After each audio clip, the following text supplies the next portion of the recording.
기독교의 대표적인 상징은 십자가입니다. 기독교는 십자가의 종교라 말할 수 있습니다. 십자가는 복음의 핵심이고 기독교 진리의 진수입니다. 그래서 사도 바울은 십자가에 달린 예수님만 전했고 십자가에 못 박히신 예수님만 알기를 원했습니다.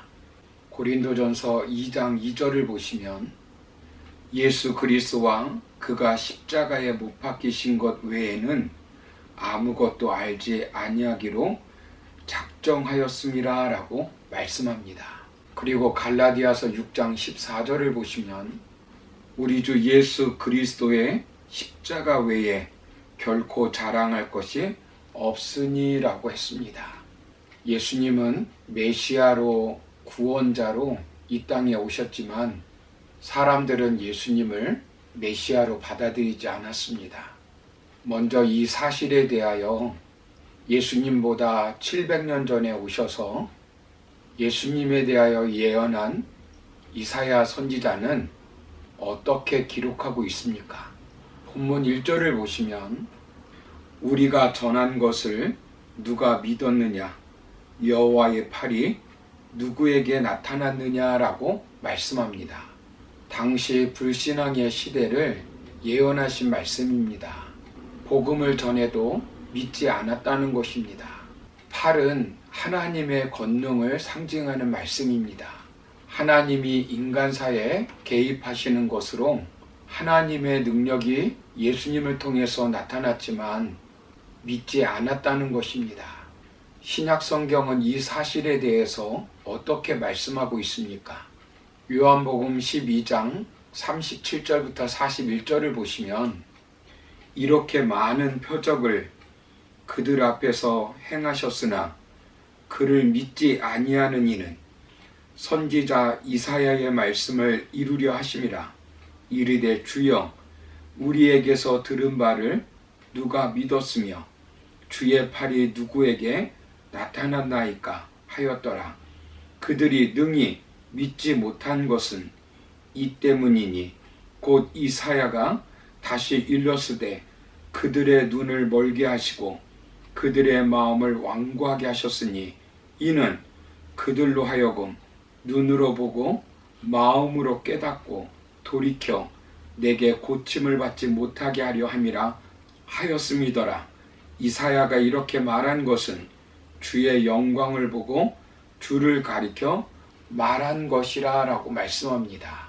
이사야 선지자는 선지자 중에 예수님에 대해서 예언을 가장 많이 하였습니다.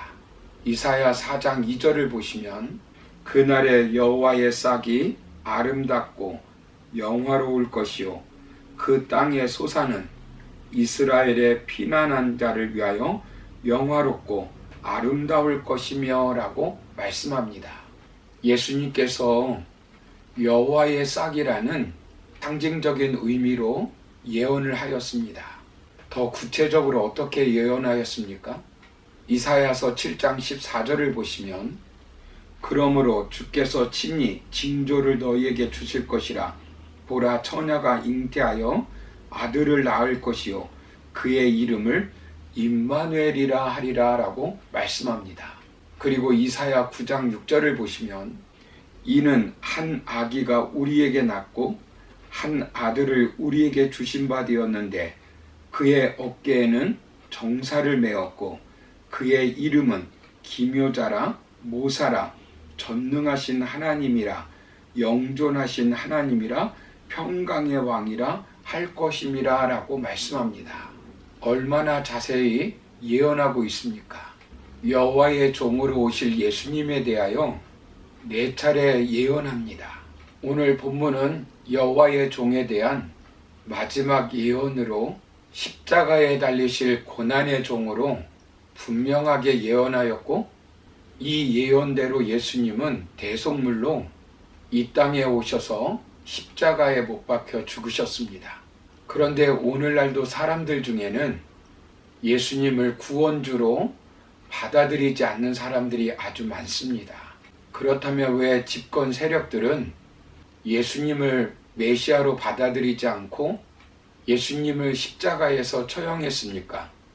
본문 2절을 보시면 그는 주 앞에서 자라나기를 연한 순 같고 마른 땅에서 나온 뿌리 같아서 고운 모양도 없고 풍채도 없은즉 우리가 보기에 흠모할 만한 아름다운 것이 없도다라고 말씀합니다. 먼저는 예수님의 비천한 상태 때문입니다.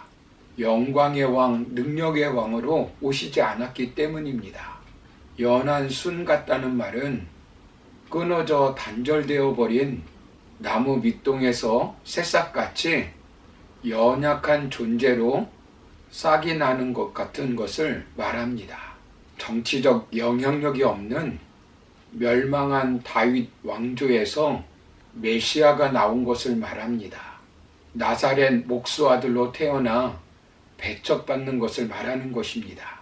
부패한 세상, 완악한 세상은 마른 땅과 같습니다.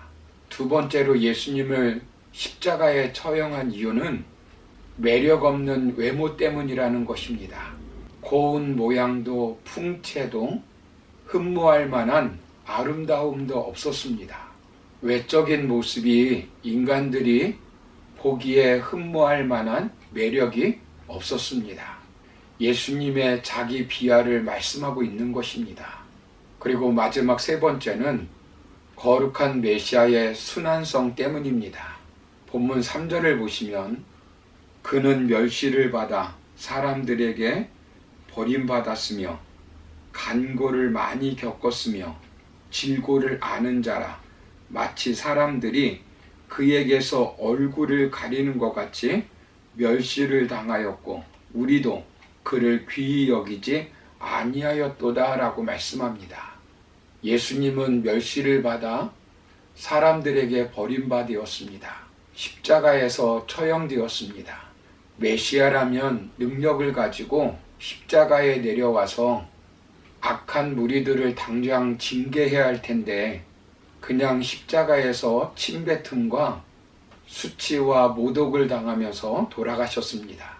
여기 사람들에게 얼굴을 가리우고 보지 않음을 받는 자 같아서라고 하는 말은 문둥병자 취급을 받았다는 것입니다. 그리고 간고를 많이 겪었다고 하는 말씀은 슬픔을 계속 겪었다는 말입니다. 질고를 알았다고 하는 말은 육체적인 질병을 알았다는 말보다 모든 인생의 고통을 체휼하셨다는 것입니다. 사랑하는 성도 여러분, 십자가형은 가장 잔인한 형벌이고 다음으로 화형, 교수형이었다고 합니다. 십자가형은 너무나 잔혹하기 때문에 로마의 상류 계층에는 적용되지 않고 노예나 이방인 같은 하류 계층에만 적용되었다고 합니다. 십자가형을 받는 자들은 적에게 투항하는 자, 비밀 누설자, 반동을 선동하는 자, 살인자, 통치자의 번영에 대하여 불길한 예언을 하는 자, 야간에 음란한 행위를 하는 자, 마술을 행하는 자, 절박한 상황에서 변절하는 자 등이었다고 합니다.